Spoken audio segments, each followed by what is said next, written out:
Hello, everyone, and welcome back to another rally show. As usual, I'd like to thank Five Star Vehicle Delivery for sponsoring this one. Tonight, I would say we've got the most exciting escort driver on the land joining us, Frank Kelly. Frank, welcome to the show. Thanks, Bob. Thanks for having me. You're more than welcome. Frank, how's your year been? How would you describe 23? I know you had a big accident, didn't you, in the circuit? It was Straight into the negative stuff. You see that? Nothing really new there. We had a great year, I thought. Yeah, the Circuit of Ireland back in April time was a bit of a mess, but all self-inflicted. When I can rationalise in my own head what happened, then I can put it to bed very quickly. It's not something to dwell on. I've had a few in the past where I really didn't know what happened. So it gets a wee bit disconcerting. You think to yourself, well, could that happen again? But I knew exactly that was like 3 or 4 small mistakes that I made that day that turned into a whole mission. But apart from that, the rest of the year, I enjoyed 23's rallying probably more than I have in the last 5 or 6 years. I sort of made a conscious decision at the beginning of the year, there's not that much rallying left in me at my stage. So, chances of being competitive against the young lads is light. So I just thought we'll go out and just really enjoy ourselves, just throw the car about, have fun, and screw the results, just have fun.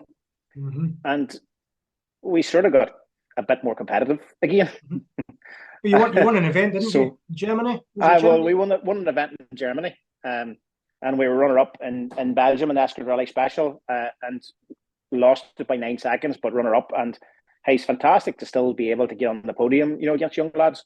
So I would say 23 has been one of the best years I've had in the last 5 or 6 years. Really enjoyed it, and it sort of spurred us on then for 24. Doing a lot of work to this thing over Christmas to get it ready for the new season, and we've put an entry in for the Galway International in the beginning of February, which is a rally I've never done before. Really? It's not the best. It's not the best time of the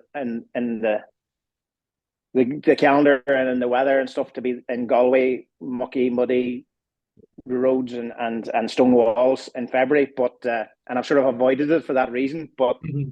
we took a notion. We sit down as a team, as a family over Christmas, and right, what's the plan for this year?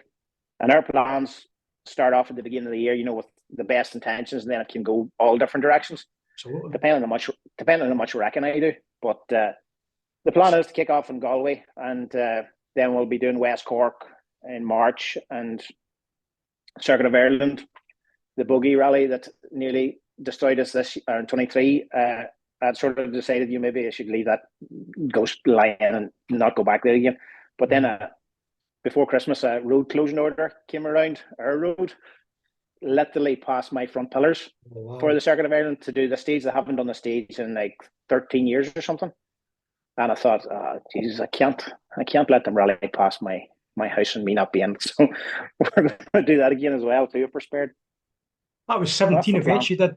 17 events you did this year. Like, what was your favourite one? It was something like that. Oh, geez, that'd be hard to pick. There were some fantastic events this year, and because we haven't entered a championship in sort of 5 or 6 years, I've sort of put that side of my rally into the past. That's done and dusted. But we had a sort of a carefree thing where we could enter any rally we wanted, provided we get an entry, and we had the funds to do it. So we just picked and chose. And Jesus, it'd be very difficult to pick the best rally. Escort Special in Belgium's always special to my heart, and we had a fantastic rally and a fantastic battle with great friends, great competitors, and to get all them escorts for all over Europe into one rally is just sensational. And we're not even sure if it's going to run again, because it's definitely not running this year. They're taking a sabbatical this year because the Chimay circuit that they base it around is getting a complete revamp, and all the office buildings are coming down and the pit area is coming down, so it sort of takes their central area away. So they're not running it for that reason. But I think they had 80 odd cars started this year, which doesn't sound like a lot, but that was escorts only, nothing else. I don't know there's another make or mark that could do that, but I hope it comes back again. So it ranks up there. Cork 20 this year was unbelievable. Cork 20 struggles traditionally as last sort of 6, 7, 8 years for entries for some reason. But the stages there, especially the Saturday stages, were just my kind of stages. It was, good weather, dry roads, great grip, and real fast ballsy stuff. Balls to the wall. You've obviously competed all over Europe. Where would you say has got the best stages? Would you say it's Ireland? Hands down, Ireland's got the best stages in the world. And I've been lucky to rally in lots of different parts of the world. When it comes to tarmac stages, you'll not get better than Ireland. Just the spread of stages and the type of stages and the amount of different surfaces you're on a tarmac road. We know you do it at different parts of Ireland. You're into a different kind of territory. Galway's different from Cork, from Limerick, from Carlow direction, back up to Donegal. There's some of the lads down around Cork and Kerry that'll wipe you every day, and then they come to Donegal and it's very different. The car needs to be set up different for that. So you get it's real challenging. That rally we do in Belgium in the Escort Special, it's more South Belgium, and it'll be quite like Ireland. I was always weary about Belgium. When you think of Belgium, I always think of Ypres. Is Ypres what way you pronounce it? Straight roads. And it always looks as scary as point and squirt, and you're rallying through meadows essentially with no landmarks and no way of reading the road. And then big ditches and stuff. And I always thought I'm never rallying in Belgium. But Christophe Jacob, that runs the Escort Special, eventually talked me into coming to do it, and it was the best thing I ever did. So it's very like home. When you get into gravel stages, then obviously New Zealand, Australia, and Lithuania are 3 rallies that stand out. And Trinidad, we did Trinidad back 10 years ago. Beautiful stages as well on gravel. And I sort of count myself as a gravel rally driver that does a bit of tarmac. Well, that was one of my questions, Frank. What do you actually prefer? Prefer gravel. Now, don't get me wrong, I love my tarmac rallying. And I probably attack tarmac stages like they're gravel. My driving style doesn't change if I have a driving style. That's probably why I'm looking out the side window more often than going straight, which would probably be quicker to go straight, but it's not nearly as much fun. So I'd always count myself a gravel driver. In the last years or two with the Millington engine, the tyre bill on gravel is just horrendous. So that's the only reason I haven't been doing more gravel. The long-term plan is to sort of run a joke about our house. I keep saying that next year I'll build a BDG. Next year I'll build a BDG. And that's been going on for about 6 or 7 years now. And I say at Christmas next year I'll build a BDG and go back to the gravel because the tyre bill wouldn't be nearly as horrendous. And something about the BDA and BDGs back in the day. Yeah. By the time they were being shelled as a world rally car in the early 80s or whatever, Ford had the recipe just sweet. The right amount of power and the right power delivery for the gearing, for the tires, for the grip. Everything was just right. We're bolting 360 horsepower into them and expecting it to be that much quicker than a 260 brake, but it's not. You can see it on tarmac. There's a massive difference. Mm-hmm. But on gravel, all you're doing is digging holes, and probably somebody, with a bit more restraint than me could make it work better. I just tend to have the foot to the headlight and enjoying it far too much and not going very fast forward and just chewing tires out. Like last 2 or 3 gravel rallies we did, we had to have 2 tires in the boot at all time. We couldn't make a loop of stages on 2 tires. And I've got to ask you this, Frank. How much of your driving, right, is about entertaining the fans? Because you are really spectacular. Is it just your style, or do you put it on sometimes if you see the big crowd? I mean, I know a lot of drivers do. You do. I'll not lie. First and foremost, I go out to entertain myself. And I don't know if you could. One navigator said to me one time as he stepped into the car for the last time, he said, "You're a fucking adrenaline junkie." Mm-hmm. I'm not getting back in again. And I probably am a bit of a adrenaline junkie. I do tend to just entertain myself. And when I start giggling inside or even outside, and I don't know, I'm giggling outside, it obviously looks good from the outside. You go to places like Rally Legends and San Marino, and it's all about putting on the show. Yeah. And I can just be a complete hoodlum from we start the rally till we finish the rally. You just be a complete hoodlum and just keep whacking tires on and putting fuel in. So I don't intentionally go out to say, right, we're going to entertain. I go out to have fun because, as I always say, none of us are professional. We're all amateurs. And whether we win, lose, or draw, you still go to work on Monday morning. So why not go to work on Monday morning with a smile on your face saying, Jesus, I had some crack at the weekend, instead of saying, oh, I've got a class position, but there maybe Absolutely. wasn't as much fun involved. It's a bit So different for folk going back on the Monday morning saying, "Oh, I've got a hangover. It's on the pub all weekend. It was great." yeah, Look what I you've know done. that, bar. I might have a hangover, as in, holy shit, what have I spent this weekend? Well, yeah, Because Monday morning is when you get the bills in and you start work out what you can pay and do all the bits and pieces, and then you decide when the next rally is going to be when that's done. Frank, you got into sport in, was it 1996? How did that come about for you? The first rally was 1996 ish. Fiesta. I'd done a lot of stockyard racing, stockyard here. Stockyard covers a lot of different things, but we had a gravel pit not that far from home when I was a youngster, and we used to stockyard there, and there was a club ran the racing there, and that's probably where I got the gravel feet, if you like. But then different things in life, and I was living in London for 8 years, and I was in Australia for a year. But 96, I got back home to Ireland, and I thought I hadn't been involved in any kind of motorsport for 10 years, and thought I always was a rally head, but I never thought I could afford to rally. How do you get into a rally and how do you afford to do it? It's just mega bucks. It's just Oh way yeah. beyond my reach. And I watched. I went and looked. I remember, took my brother with me. He's a body panel beater. He knew he was going to be busy, and we looked at a Sunbeam and we looked at a Mark II, and especially then, parts were getting so hard to get. You far easier getting parts for an Escort Mark II now than you could have 20 years ago, 30 years ago. So we knew it was going to be high attrition panel wise. So in this little XR2 Fiesta, X Brands hatch, car, cage in it, seats, harnesses, not a whole lot of power, definitely didn't handle.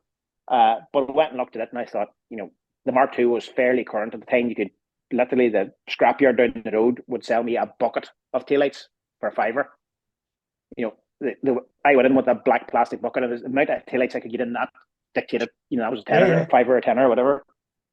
So that was the way to go. I thought to myself, we'll do that. It'll be bargain basement. We can get all the parts of the breakers. We can sort of home grow it, and did a right bit of rallying on it. Then took out the CVH, put in a 2-litre Z-Tac, put 45s on it, did the head myself, put cams on it, made a 4-branch manifold, put a Quaife gearbox in, limited slip diff, lengthened her by 4 inches and widened her by 2 inches, to make her handle, and put 6R4 Metro struts in the back of her, and just she became a homegrown baboon of a thing, but had lethal fun on her, and she could punch above her weight, the wee bugger. So really enjoyed that. She stayed front wheel drive. Everybody thought it was rear wheel drive, but it was front wheel drive, and eventually killed it about 2000, 2001. Had a 3 too hard, and Fiesta was history.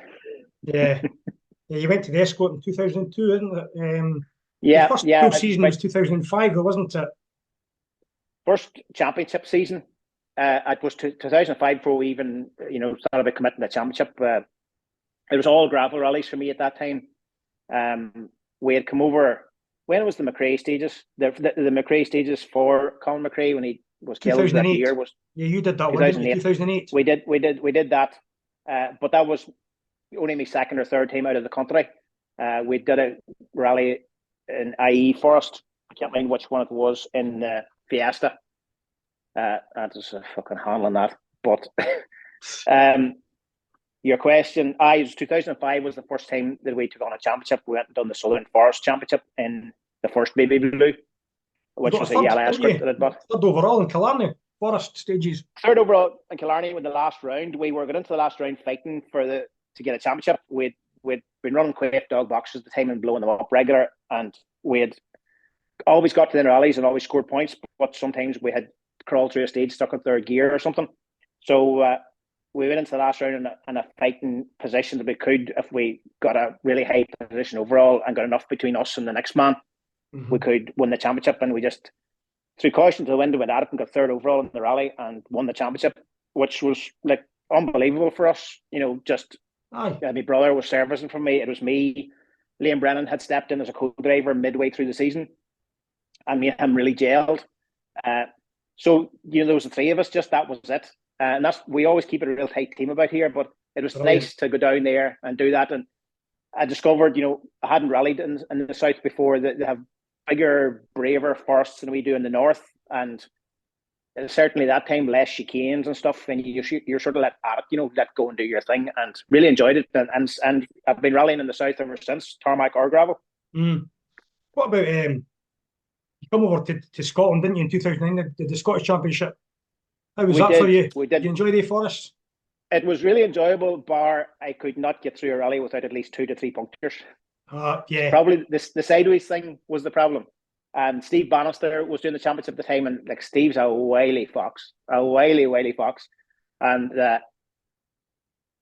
probably been a bit green behind the ears. Or wet behind the ears, I should say. I remember a couple of different things, and I can't remember. It might have been Granite City or some of them rallies. We did the whole championship. I remember the Speyside stood out as a beautiful, beautiful rally. Yeah. And we were leading two-wheel drive, and there was one of the rallies that we just got ahead of Steve, and they really suited me, them stages, and I was flying about, and they were quite smooth. There was no big stones, and I think it was second or third stage from the end. We picked up a puncture and drove 4 mile on a puncture. And, the old story, bang, bang, bang, bang, bang, bang, bang. Next thing about our tyre starts coming, and then there's the carcass of the tyre, and then there's bits of aluminium coming. And then the brake caliper went. Oh, for God's sake. We got out to the end of the stage on the 4 spokes of a Revolution and the brake caliper gone. Really? So we pair of ice grips on there, spare wheel back on, and did the next stage and finished the rally, and second to Steve again. But I can't remember if we finished the season that year. We did them all. I struggled to get a co-driver that we could commit, because I always insist on my co-driver paying entry fee. And, taking the time off work to travel over, and, the cost implications and all that there. I think I went through maybe 3 or 4 co-drivers that year. Some Scottish lads, some English lads, a couple of Irish lads. And it was really hard to get it strung together, but I really enjoyed the time there. And, the welcome was unbelievable. Your lads over there, rally mad. So we had a great welcome, and you didn't have to ask for help. If something went wrong, you needed something, there was loads of men that was eager to help or give you parts or whatever was needed. That's strange, because one of my pals, he rallies over here, and he went to Ireland in his first event 6 months ago, and he could not believe the generosity of people over there. He had a problem, and before they knew it, everybody was on their phone trying to help this guy. He couldn't believe how great it was. It's you get that kind of the world over. To different extremes.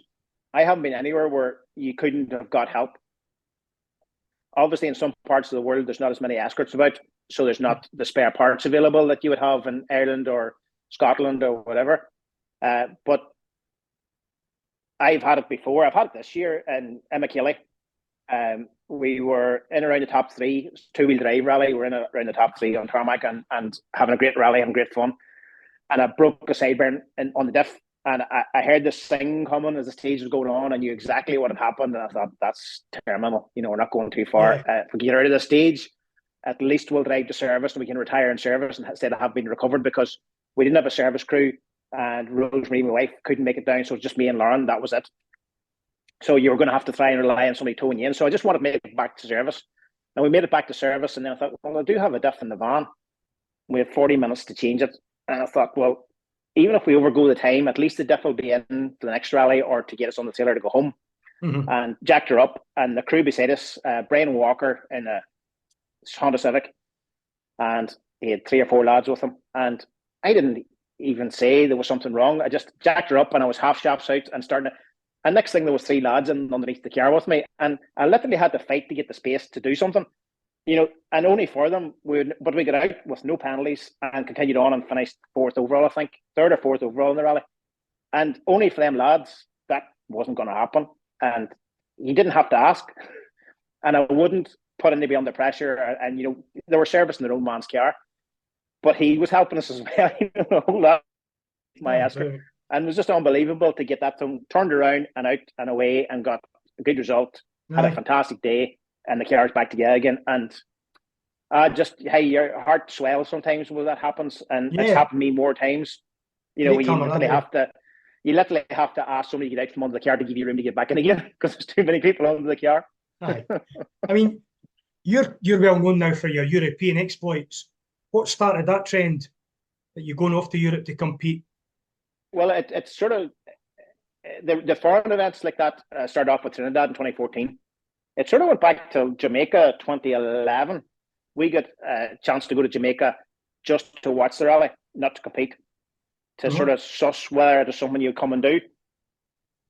And unfortunately, whatever went on in Jamaica since then, the rally hasn't had the funds to do anything like that. But they were more than accommodating, everything was great. But we bumped into the crowd that ran the Trinidad rally and Trinidad and Tobago, and they were over to view that rally to get ideas for their rally. And they made, we fell in with them, and they were very friendly, very helpful. And we stayed in touch. And they said, sometime we'll maybe take you to Trinidad. I didn't think much of it.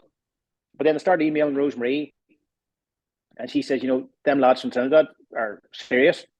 So by 2014, I had a look at the map to see where Trinidad was. I was actually going to go the wrong way. I thought it was off South Africa somewhere, South America. So we ended up putting the car in a container, 20-foot container, and sending her to South Trinidad. And we arrived out there. We had to take, I think it was a flight to JFK in New York, and then to Miami, and then back to Trinidad. It was a round the world expedition. But it was the best fun, and very different from anything we'd ever done before. They supplied a co-driver. Right. And he was fantastic too. And we just had the best crack. And we finished, I think, 5th overall on first two-wheel drive. Had a whale of a time. Took a couple of bumpers off, but nothing major. Great stages, unbelievable atmosphere, and you just treated like a god. You think, geez, I'm just an alarm engineer from Ireland. I crawl through spaces pulling cables for a living, and they're treating you like a god. So it sort of opened my eyes till there's more to rallying than just home, and it's cheaper than home because they'll put a package together for you, and they cover the shipping of the car and everything. And you just think, what? Why do they want me out there? Why do they not just go and get a world rally driver? It probably not cost anymore, But the Blue Escort and Lauren doing the videos and stuff seems to create that. It seems to me, Frank, that you've built a good brand, haven't you? Is it Lauren that does the videos and the media, social media stuff? It's working. Lauren does all that stuff, and it's all accidental. You couldn't sit down and plan that because it wouldn't happen. You couldn't get it done. It's like a lot of things in my life. It just happened. Rosemary, God help her, put me on Facebook, I think 3 times before I let her keep it on Facebook. Right. Because that was back about 2011, 2012. And, you'd open the PC on a Monday morning before you head to work to go through emails to see what orders were coming in and going out for work. And here there's 92 friend requests for a Facebook thing. And I think, what the fuck is this? Did somebody put me on Facebook? Get me off Facebook immediately. And I did that 3 or 4 times until they eventually made it stick. And thank God that they knew better than I did, because that has snowballed into invites to different rallies as well. So, after Trinidad, we did Barbados, and then we did New Zealand and Australia and Lithuania and Hungary and Belgium and Spain and Italy and Austria and all them places, and they all snowballed from that.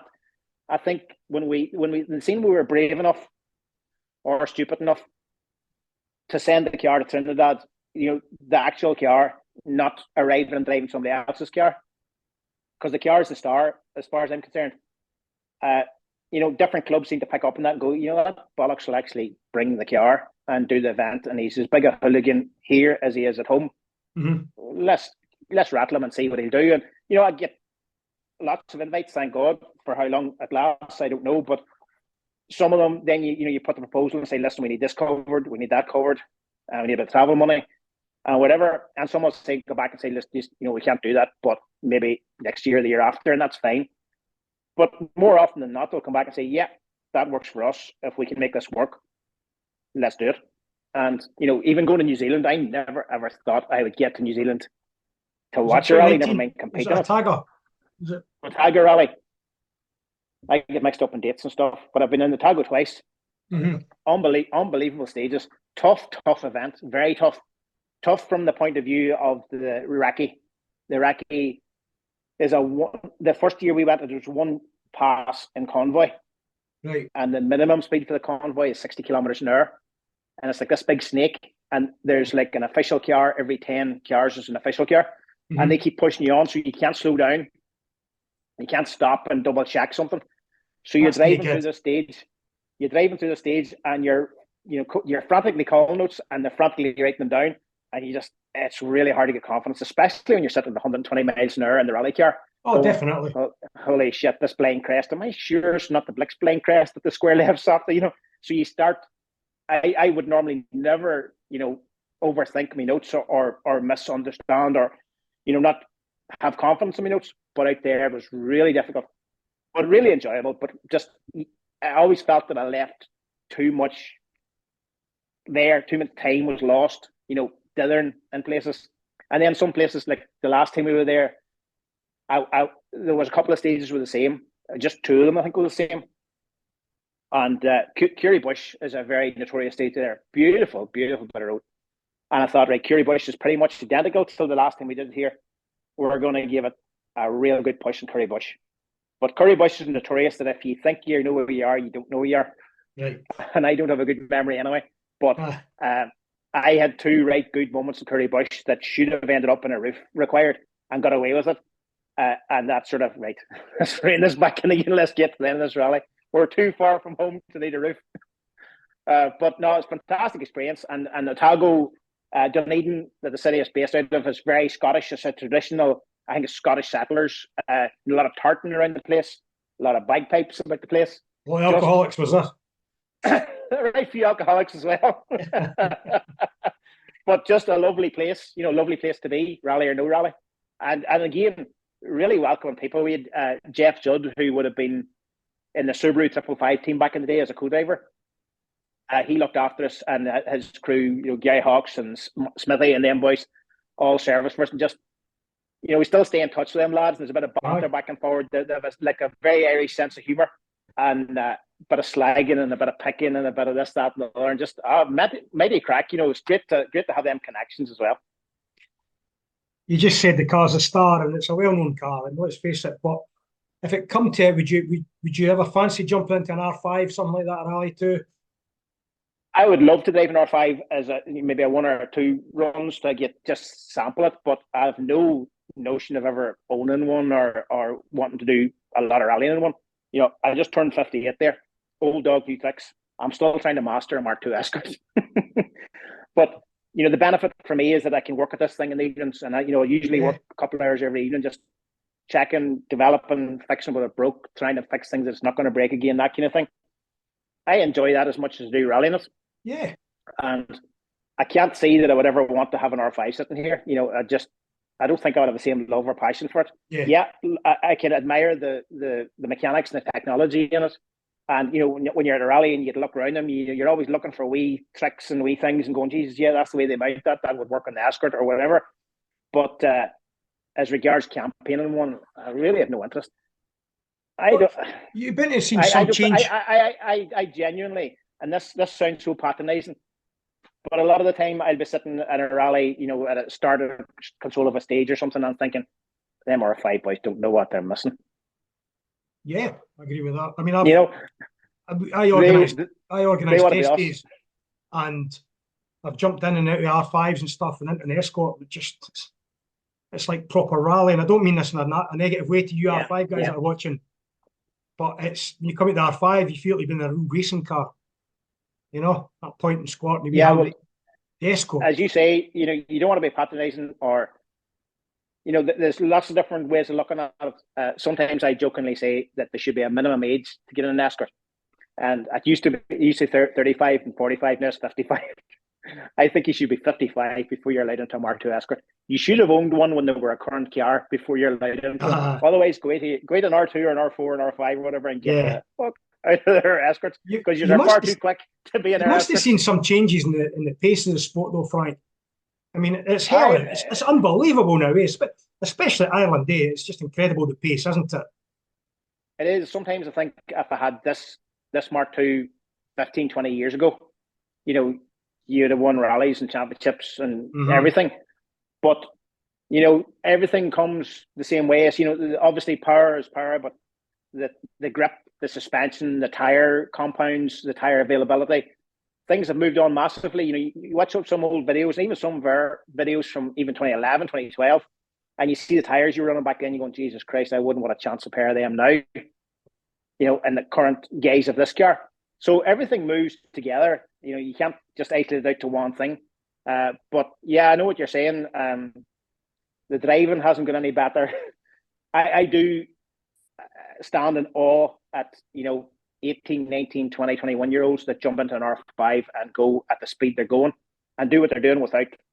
I would have killed half a nation. I know. At that age, big balls, eh? I could still do it, but at that age, I would have been through every hedge and knocked down every tree within a 100-meter radius. Just wired to the moon, gone. So I do have massive respect for them lads being able to do that. I wonder how they've got that, Frank. I wonder how the younger generations, all of a sudden you've got these young guys that are absolutely flying. They're getting R5s and flying. That never used to happen back in the 80s and the 90s. Yeah. You didn't get young. They're no bairns, but they're young laddies. They were never jumping into the top clubman cars and winning rallies. Yeah. And if you notice, they rarely crash. I know. There's no big catastrophe. There's no big Colin McRae things where you roll 3 times in a rally and keep going. Mm-hmm. It's very clinical. It's it's a bit like the less sideways cars are going now, the less spectacular cars are, in my opinion. Of course. The less noise, all that kind of thing. The sport's changing a lot. Some for the good, some for the not so good, in my opinion. I think as a general what would you thing, change, Frank? Frank, that's one of my questions. What would you change in the sport? The first thing I would change is noise. I think noise is a safety thing. Mm-hmm. Unfortunately, 10 years back, there was a fatality in a rally here at home, a couple of fatalities. The next rally was 2 weeks away, and we were wondering whether we should go and do it. We hadn't been at the rally the fatality was in. But we thought, right, listen, we have to get back on our feet. We have to get the sport moving again, because it was, hit everybody very hard. And I think it was down about Limerick somewhere. And I was first escort on the road that day, seated first escort. And I was maybe number 9 or 10 or something around that. There was 3 Subaru WRC S12Bs, 1, 2, 3 on the road. And when I came out of the driver's briefing that morning, COC came over to me and I thought, hey, I'm in trouble about something. Usually a COC comes to me when I've done something wrong. And for a change, I didn't know what I'd done wrong. But he says, listen, you've done nothing wrong. I want to ask you a favour. And I says, what's that? He says, will you run first car on the road? And I says, put us pissing. And there's 3 WRCs. I says, what do you think I want to beat these boys? He says, no. But he says, you're the noisiest car in the top 10. We want the noisiest car first on the road so that the spectators know the rally has started. He says, we'll have our double O's through and all the usual. But he says, we want them to know the rally has started and that nobody's going to move around and that there's no ifs, buts. Because he says, the S12's not that noisy. It's quite windy today. And I says, right, as long as you give me a minute gap, I'll do it. But I says, 30 seconds, they'll be over the top of me. Yeah. And we ran number 1 on the road, I think, the whole day. And for me, that was common sense. Yeah. We've had fatalities in World Rallying where systems got out of sync and maybe a man's had a puncture and rejoined, or somebody's had a spin, and next thing is a car on his tail. And that car goes past, first car goes past, somebody steps out, doesn't hear the next car, bang. God. And that's avoidable. Make them noisy. Yeah, absolutely. Make them noisy. And a lot of the sport, for me, the sport is the smells, the noise is more than the viewing of what you're doing. When I was brought up Castrol or racing oil, that smell never leave me. It's still inside my nostrils as well. Yeah. And, listen to me. What's your take on this, Bob? From what I can see watching the RAC last year, now, it seems to have been the best supported, best followed rally anywhere. Yep. And what's the youngest car in there? 90s, is it, maybe? Mm-hmm. Aye. What does that say about World Rallying now? Well, and what does it say about World Rallying? Well, what's your thoughts on World Rallying? What do you think of World Rallying now, the whole concept? I've got strong views on it. I don't think it's working. I don't really pass a whole lot of marks on it. For a man that lives and breathes rallying, I don't watch the WRC, and I see it in passing sometimes, and if it's on when I'm walking through the kitchen, I'll stop and watch it for a while. But I don't remember the last time I sat down and watched it, as in watched it. I certainly don't go online to watch it. Yes, the cars are spectacular. more spectacular than they've been for a while because on gravel anyway. Tarmac, not so much. Gravel, yeah, you can see them floating around, and you see them in Finland or whatever, and they're jumping from one crest to another. Fantastic. The hybrid thing, the green light, red light thing, that doesn't sound good to me. That you have to wait. Somebody's hanging upside down the car, and you have to wait until the green light comes on before you can go to it. What the fuck? No. Excuse the language. No, I don't care. What the fuck? You're totally right about. There's a great reference analogy there. You see that? Yeah, and again, when we had all this drama, last year with Cat 1 and Cat 2 logbooks on escorts, which we've got sorted-ish. But then you think, well, what category is a WRC car? That's basically a space frame with a shell hung around it. Yeah. When we're not allowed to modify the floor pan, but you can do that at World Rallying, and you can carry this Patley pack that could maybe blow up half a nation. Maybe I'm over exaggerating that, and listen to the hype rather than the facts. But I just don't see, and you see then, lads, I think was it Thierry Neuville got penalties for not using the hybrid on the road section because it had a fault and he used the petrol engine, and it essentially screwed his rally. What happened to the days where you had a navigator hanging out that window to balance her because you had 3 wheels in the car? That was rallying. I know. That was freaking rallying. You're absolutely right. I mean, it's battle on regardless. It used to be, It's won and lost on the stages, and that's what I love about Irish rallying. It's won and lost on the stages. You can keep going, and you'll have lads that help you, and you'll have somebody in a management car that'll fire you a fan belt or a rope or something to keep you going. And nobody's going to bitch on you, and nobody's going to. And your competitors will help you. I've helped competitors before, and I've lost a rally over helping a competitor because he bit me. And if I hadn't given that part, he wouldn't have bit me. Yeah. But what would I feel like the next day, thinking we won it, but I had the part in the van to fix it? That doesn't sit with me. No, and you do think it gets a wee bit petty by times with stuff like that. But hey, listen, it's not just rallying; it's the world we live in. It's the world we live in. I've got a similar question, but it's probably tougher. How would you make the sport more affordable? Jesus Christ! I told you. Get somebody to give us all free tires. That's you. Tires and fuel. You're mental. Tires and fuel. Tires and fuel is the biggest bill that we face. I'm lucky being able to do my own work essentially. So the one make championships, I think, were a good thing back in the day. With the 206 cups and stuff like that. The thing is, no matter what you do with motorsport, not just rallying, it always becomes checkbook motorsport. The fellow with the richest dad will always buy the best thing and move the goalposts, and then that becomes mandatory for next year. Everybody has to have a fly-off handbrake now. Everybody has to have this or whatever. So keeping it to that basic budget thing is very difficult. But in Motorsport Ireland at the minute, they're doing the junior section, what's 1,000cc cars. Yeah. Look, I don't know a whole lot about it, but looking at the outside, it looks like probably the easiest way to get into a rallying. Absolutely, and keep blood coming through, keep new blood coming through, because we're all getting older. Rally organisers are getting older.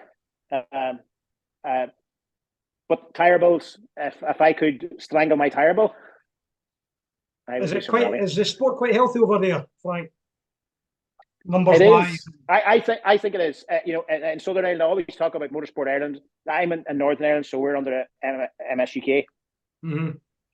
But that's why I do nearly all my rallying in Motorsport Ireland, because it's difficult to rally the way I want to rally MSUK.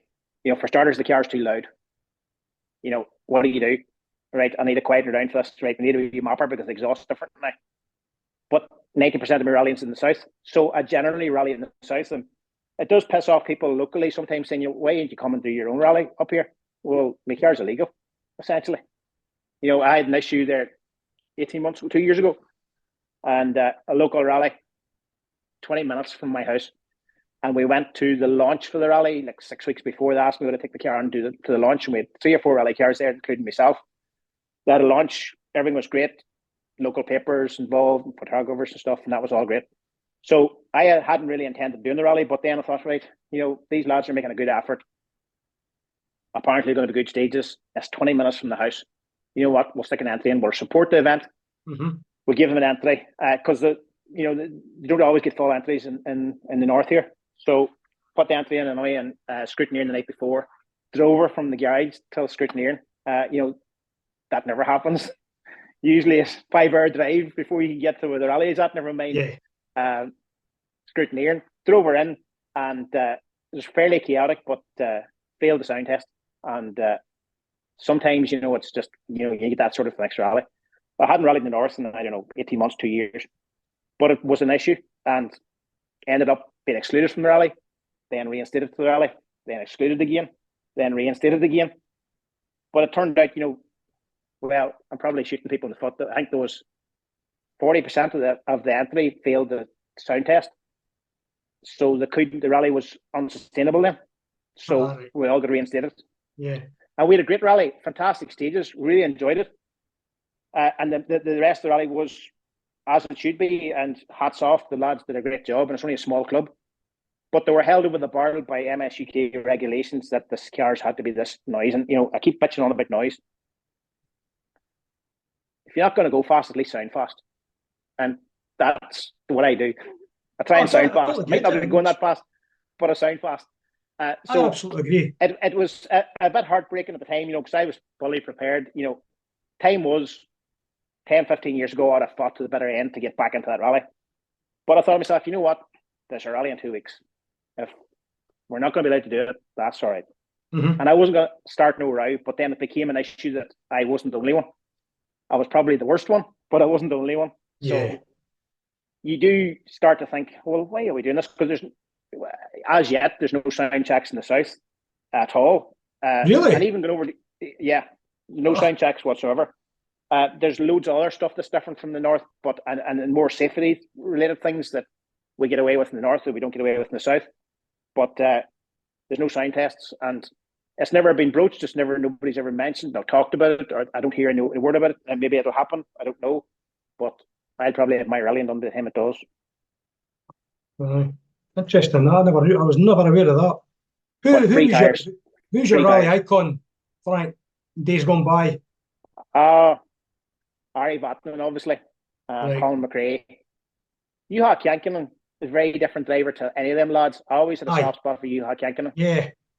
If you look at his record, thought he was a real master, sort of understated master. Nowhere near as flamboyant. Flamboyant on his own, but compared to McRae and Vatanen. But Vatanen, the caution to the wind thing, really appealed to me, do or die. And it's a hard way to rally. And, both them lads, McRae, God rest him, and Vatanen, could have been multiple world champions if they had to tidy the whole thing up a bit. But I don't know that any of the two of them would have changed that for that, if you understand me. I don't think one championship apiece and doing what they did. Drive any other way, Maybe 20 years from now, if you ask somebody about rally drivers, I don't think they'll be talking about Sebastian Ogier or Sebastian Loeb. It'll still be McRae and Vatanen. Do I've said it before. And on paper, the two Sebs are head and shoulders above everybody. But as icons of the sport, you go back to Vatanen and McRae. I've said it before, Frank, that if you look at the amount of people that have only won the championship once, like say Vatanen, Colin, Burnsy, Mikkola, Blomqvist. Yeah. Many only won it once, but yet they're so lauded. They were proper icons of the sport. Icons of the sport. I mean, I actually got a bit. I hate somebody dominating sport. So as soon as Sebastian Loeb started dominating, I kind of switched off. Yeah. So I never was a Loeb fan. I could appreciate what he did, but the sort of Terminator type machine that never made a mistake. When he came back then and won with the Hyundai, a Ford. I thought, Jesus Christ, that lad is unreal. At his age, because I can appreciate that now at my age. Aye. I'm thinking, and then again, you start to think to yourself, what does that say about current World Rally Championship when a man of that age can step back in again and do what he did? Yeah, it's a wee bit worrying, and it's a wee bit worrying when you see Cayley stepping back from the World Championship this year. Yep, that worries me because he's a supreme talent. Well, the drivers so many years ahead of him. The drivers have said there's something broken here. If your reigning young World Rally Championships taking a break, yeah, something not right at all. I think it's a strange, very strange thing. You know, you do see it sometimes. I've seen it before in our rallying here, where you get a sublimely gifted driver and has the budget behind him and everything, and really couldn't be arsed. And you think, right, is it just too easy? Does he not have to fight for it enough? You know, he has the budget, he has the talent, but he just couldn't be arsed. I know one guy, his girlfriend used to put the entries in for the rallies because he couldn't be arsed. And she usually never told him to the day before, we've hired a car, we'll have a co-driver, we'll have accommodation. Recce starts in the morning, we're heading to the rally. Do we have to? And he'll go down and win the bloody thing. But I think it sometimes you see that, you know, maybe like Ronnie the Rocket and snooker. I was just going to say that to you, Frank. I was going to say it sounds like Ronnie O'Sullivan. It comes so easy that you think, well, he's thinking, should be arsed. Maybe I'll just get chicken curry and sit in the house. Luckily, I'm not that talented, so I have this drive to go and racket escort as much as I can. Here's one for you. Who was the fastest? Who do you think the best ever Irish driver was or is? Oh, Jesus Christ. Billy Coleman springs to mind. You know, the golden age when I was, you know, Bertie Fishers and Austin McHale's and Andrew Nesbitt and all them boys. Eugene Donnelly is a supremely talented man and probably underrated. You know, when you see the world champions that came to Ireland and he was on their pace, if not above their pace. A very complete driver. You know, had a bit of everything. Was a real good gravel man. You know, I rallied against Eugene in the gravel before he started into the Irish Tarmac Championships and stuff. Always a supreme talent and never a whole heap of budget there. So fellas like that. And there's, you know, Stephen Finlay back in the day. Oh, yeah. Unbelievable talent. And probably, I hope I'm not saying the wrong thing, but probably is a bit in that category where it was nearly too easy for him. And budget was there and the connections were there with Malcolm Wilson and everything. Just never really went at it. You know, you get the feeling that it was a lost talent that he could have been, but, you know, maybe he didn't want to. Maybe, you know, a lot of times family sacrifices and stuff. I'm lucky my family just come with me and get involved. But not everybody wants to do that too. So there's so many talented drivers in the UK and Scotland and Northern Ireland and Southern Ireland and Wales. You know, we probably have a raft of drivers in every generation that could be world champion drivers, maybe world champions. And I suppose you could say that about any country, but I think specifically these islands, rallying is ingrained in us much more down through the generations than a lot of countries. It is annoying sometimes when you see some that have dropped off by the wayside and never went further, and you just think, geez, that was a serious talent. Yeah, and, you know, even in the pool of modified drivers that we have here, Rob Duggan, you know, that lad is such a talented driver, and, you know, just the things didn't fall his way. He tried hard. The DMEC championship that he won, you know, didn't come through for him and all that kind of stuff, and whatever happened all there. But, you know, he's rallying Austin Escorts now, and I think I said to him, tell his face, you know, Rob, fuck off and go and rally the R5s where you should be. You know, you have the talent to go and win the Irish Tarmac Championship and then go to Europe and win that championship and then go on to go on the world. But that's easy saying that. You know, the lad needs millions behind him to do that. Raw talent is not enough. And, you know, he has huge talent. And, you know, there's loads of them like that. You know, Chris O'Callaghan that beat us in Belgium there, you know, you could see him making a step forward that weekend. You know, young lad, modified 2.5 Escort and putting in the times consistently, you know, and fighting issues with the car and everything. And, you know, I think he'll move on from that. I think he'll step on from that this year. What I really like about our modified rallying, as we call it, we rock up at a rally and there could be 10 men that could win the modified section. Yeah. And you'd be a brave man to pick which of them 10 could be. And all I can hope to be is one of them 10 that has a possibility of winning it. And when I say hope, I know it's against the odds at this stage of my rallying, but I'm going to have more fun than the rest of them. I'm going to aim to have more fun. And how far up I can get up, that is just a bonus. You know, get up the road. Yeah. I do get a kick out of getting until among the young lads and being competitive. It's nice to do that. But the thing is, I would hate to be in a situation now where you were I don't know if I'd hate it, but the enjoyment must be taken out for some of these folk that are so committed to getting to the top, so focused. They can't afford to crash their car and stuff like that. Whereas you're going out and having an absolute blast. I can't afford to crash it either. It is with success brings responsibility, and I feel a wee bit of that sometimes, especially when we go abroad, because you've had a financial commitment from the people that have got you there. So you have to put a show on, and part of the show is making it to the finish line. As big a hooligan as I am, you still need to get to the finish line, win, lose or draw, drag her to the finish line. And some of them rallies out there, they won't officially time us because the Mark 2, 2.5 isn't a thing. And they'll have a Group B section that are allowed to do the rally, whatever, at whatever speed they want to do, but they're not officially timed. And we usually get lumped in with them, with Integrales and S4 Lancias and Audi Quattros and fucking Little Blue Escort and these things shooting flame at us. And it's Fiats, great crack. mental Fiats. Mental Fates, Paulo Dana and the Mental Fate, sound lad. But things like that there is mighty crack and we enjoy it. But you do feel a responsibility to get there. And luckily, bar one rally where we had an engine failure, the rest of the rallies we've crossed the finish line. And I feel a great buzz from doing that, right, we did what we said we would do, because you don't want to get that commitment made and then not show up and not do what you're supposed to do.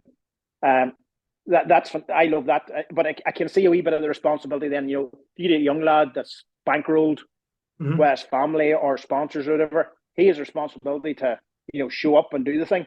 And even with us, with Basak, that's been with us now 10 years now, Jefferson and Max Flow and Pete Shot Blasting and all them lads and Samsonis and everybody has put faith in us. You have to show up. And that's why we aim to do 12, 15 rallies a year and sometimes 17 rallies, because you have to put the name out there. You have to be seen. And none of them are pushing me to win anything, but they want us to rock up, do the social media, do the videos. And again, nobody puts this out, says you must do this, you must do that. It's just the package that we do. And anybody comes on board, they know what they're going to get. They're going to get tagged and everything. And Lauren and Rosemary work really hard at that. And Rosemary does the merchandise with the clothing and stuff. And she's forever tweaking and putting logos on and making sure it's the current logo. That's something that I get for free from her and Lauren that most people have to pay a PR company to do this or do that. I couldn't do it. I can do enough with one finger to get in and out of stuff. But that's my responsibility there. I do that bit and they do the rest. So I'm very lucky from that point of view, but I do see the other side of it and, the weight that professional drivers carry to support and to show everything right. And, again, getting back to the world rallying and the way rallying has changed and what I would change, the characters have kind of disappeared. There's too much of the feeling is good, and for sure it's, you have a dictate that you have to talk to and you can't say a wrong word or diss anybody. Fuck it. If somebody's a bollocks, tell them they're a bollocks. And I think, the back in the day when McRae and Burns at each other's throats, and they really weren't, as far as I can see. But it sold seats. It sold seats, and it got rallying to the forefront. And that's what we need. We need a bit of banter and stuff. And I don't do as much as I used to, but back 10 years ago, I used to pick somebody to hate. Some of the competitors I picked to hate. Right, I hate him. We're gonna beat him today. And come hell or high water, I would either go on my roof or beat that man. And he's done nothing to me. But I wanted somebody to hit, especially when Liam Brennan was with me. Me and him would pick somebody. And the poor lad probably didn't even know we had a problem with him. And we didn't have a problem with him. We just, right, that's the bastard we're going to beat today. Sabotage. It gets the juices going and gets you into the motivation and going and the killer instinct, as you say. But I think a bit of that in rallying now would be cool. If instead of nicey and the tires are perfect and the team have built the perfect car, why not just come out and say, no, that fucking gearbox broke again. That's these bollocks don't fix that gearbox. I'm going to go somewhere else. Get a bit of shit going. Only 2 or 3 more questions, Frank. The first one is there any events you aspire to do? I'll never get doing it, but if the WRC comes to Ireland, which is looking likely, Mm-hmm. I would love to do that. And I keep hinting to the powers that be that I'll double O and Blibby Blue and put on better show than the WRC drivers will. But there is no way in God's green earth they're going to let me do it. No. Go back to the bucket of taillights. I said to one high up representative in MI, I says, just let me do it. I'll bring a van full of taillights. And he says, what do you mean? Because I says, there'll not be a taillight in there at the end of every stage. So I said, I need a bucket full of taillights every stage. So I said, just let me double O, please. Oh, man. But, and, you know, as it comes closer and closer, I think, right, the maybe sacrifice half a season in Escort and hire an R5 for that. Then I'm thinking, well, that would be no crack doing that. What would be the fun in that on tarmac and R5? We did Rally Ireland in, what was it, 06 was the first year that it was, what is it, like a test year? And then next year was the full year. I can't remember if it was 05, 06 or 06 or 07. Whichever, we did the first one. And again, we weren't, it had to be a homologated car. And it happened to be that my brother had a Evo 5, which was just about homologated. It was the most basic Evo in God's green earth. It had standard brakes, it had Proflex and a cage. And that was about the height of it. But literally, I talked my brother into giving to me, which was like way what I was thinking. I don't know. So me and Liam took the Evo, and the first day was on tarmac, and the second day was on gravel. And because I was predominantly gravel at the time, I didn't give a shit about the tarmac. I just wanted to get through the tarmac to get to the gravel to see what these four-wheel drives felt like on gravel. And we had a really good run. I remember going to Ears, Dave Moynihan, with Chemo. And I says, I need tyres for this Evo. And he says, what tyres do you want? And I says, ones that will last the whole day. And he says, okay. He says, but what if it rains? And I says, I don't care. I just want need 4 tyres that will get me through the tarmac, that'll last all day. And then I can go on the gravel the next day. So I can't even remember what we ended up on. There was 4 Chemos anyway. We did the whole day. I think we were third in Group N. Daniel Carlson was the hot shot in Group N at the time. Was he Swedish or Norwegian or something? But he was leading and we were third. Can't remember somebody else who was second. But we got onto the gravel the next morning and 4 gravel tyres bolted on. And me and Liam sitting up, like, as we called home, 2 pals, 2 bollocks sitting on the start line, shooting the breeze, 10 seconds to go, 5 seconds to go, first gear engaged. And I dropped the clutch and we're at the first corner and Liam hadn't got the notes out because this thing had the traction. Like the Mark II, you can sit there for a couple of seconds and get it up and get her off the lane, get to the corner. This thing was at the corner before we got a note out. It was some crack. She was just like a big Escort. I driver just like a big Mark II Escort, and I had the best crack. We got up to second in Group N, and we started to take time off Carlson. And I started getting braver and braver and stupider and crazier until I put her off. Put her off and did about £1,000 worth of damage. Oh, yeah. Oh, such a siege. But that was the first Rally Ireland, and that's a long time ago now, coming up 18 years ago, whatever. Yeah. I would love to do this one if it comes, because it'll be kind of like 20 years from then. But I really would like to do it in Escort, but hey ho, listen, man can only dream. One car, one stage. What car and where about? Anywhere. All right, I'm going to go something really oddball here. A 6R4 Metro. Uh-huh. On a gravel stage. What stage? Stream Hill in Cork. Stream Hill has a couple of different versions, but one of them is 19 or 20 kilometers long. The last time I did it in the Mark II, we were third overall through the stage. It's just a ballsy stage. There's a bit of everything, some very technical stuff, some really fast stuff, some really brave downhill stuff, and then a lot of hairpins. But it's a beautiful bit of road. And a 6R4 Metro, I think, will be the most life-threatening motherfucker of a thing to go down a gravel stage. With a V6 normally aspirated, threatening to come through the back of your head at any given moment. I think that would be unreal. Good answer. Very good. Final one. When will you retire? How much left you got left in you? About 10 years ago. Aye. I remember when I turned 40 thinking, Jesus, getting out of here, Frank. Will we make it to 45? And then I got to 45. Fuck, maybe make it to 50, but after 50, you're not really after 50. And then I got to 55, now we're at 58, and I said, I was 50 at Christmas there, and I said, right, when I get to 60, we're going to change rallying completely, and we're going to take a step back, and the Millington's going to go, and we're going to get a BDG, and we're just going to do 2 or 3 rallies a year. And I got the same answer that I always get in the house. Aye, right. You were telling yourself that, weren't you? Who knows? I do genuinely think that sooner rather than later, I'm going to have to step back from the tarmac stages. The modified rallying is unbelievable, but the crop of young lads we have now, they're just outnumbering us. You know, I always, when we're going to, like this year, we're sort of planning to do the tarmac international championship, which will obviously start off in Galway, which is 2 days. West Cork's 3 days. I think the circuit's 1 day, and then we're until Killarney's 2 days, and Donegal's 3 days. And I'm not sure what the Cork 20 is this year, 1 or 2 days. But they're all fairly big rallies. Aye. And I'm thinking, maybe we could wear these bastards down. You just wear them down. Stick in them long enough and just keep plugging away and wear them down. Because like the rallies are very sprint oriented. And even Donegal, you know, I've been doing Donegal for quite a few years, and the last 2 years has been some of the best stages, some of the best times that I put in. Like I think 22, we were 3rd escort, and I was over the moon with that. Last year, I probably drove better, and we got tire choices better-ish, and we did better notes, but then we got a puncture and lost 2 minutes. So, you know, it averaged out, you know, the usual story, you go back and look and see, like, where would we have ended up? We would have been fighting for 3rd overall in the national and 2nd escort. And I would have been over the moon to do that. But but maybe, you know, everybody has, it's a long event, but every day has become a sprint. You know, I remember when I started doing Donegal, you just got through Friday. You know, do nothing stupid, get through Friday.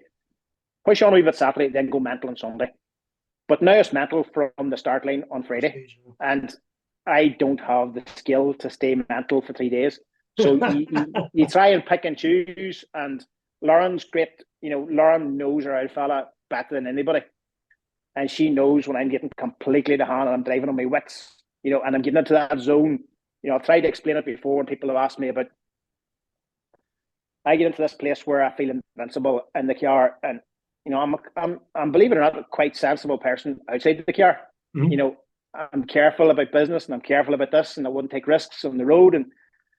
But you see, when I get in a rally car and this noise and the adrenaline, I do some stupid shit that I look back and think, what were you thinking? You know, who was that doing that? You know, that's not you. But I get into that flow and I just feel invincible, and I feel that nothing can stop me, and the car is part of me, and I don't have to do inputs because it's doing what I want to do by the arse of my pants. And I can't explain all that, but Lauren can see that coming, and she knows that if she lets me in that zone for too long, we're going to hit someone hard, or I'm going to run out of whatever I have, and we're going to go off the road. So she'll rein me back in a wee bit, you know, and say, right, you know, 3 days, Frank. And when she says Frank and not Dad, I know I'm in trouble. Sorry. So, well, looks, you know, it sounds like you've had a bundle of fun the last 30 years, Frank, and you've entertained so many people. You know, you've got a huge fan base over here. I just want to say thanks for coming on. I appreciate that. It blows me away when we arrive in different parts of the world and they know us. Oh, that definitely. blows me away that they know us. And you know, Rosemary will tell me sometimes, you know, coming up for Christmas, March orders were quite busy, and she'll say, you know, there's stuff went to Poland and Germany and Japan, Argentina. And you think, who in Argentina knows that there's a blue escort in Ireland? You know, how do they know that? And I know internet and I know YouTube and all that, but it blows me away. South Africa, apparently, there was some guy on plus email us from South Africa there recently. Oh, the big long email, you know, that if ever we got there, he would help us in any way. And you have no idea how many people here know about you. That's incredible, eh? That's unbelievable. Unbelievable. Aye. You know, but the world has become such a small place, Bob, over the last 10, 15 years since I went on Facebook. The world has become such a small place. I don't know how you do it, but just keep doing it for a long time, please, mate. And thanks so much for coming on. And it's a pleasure. 5 Star Vehicle Delivery for sponsoring this. And we'll see you all soon. Thanks very much, Frank.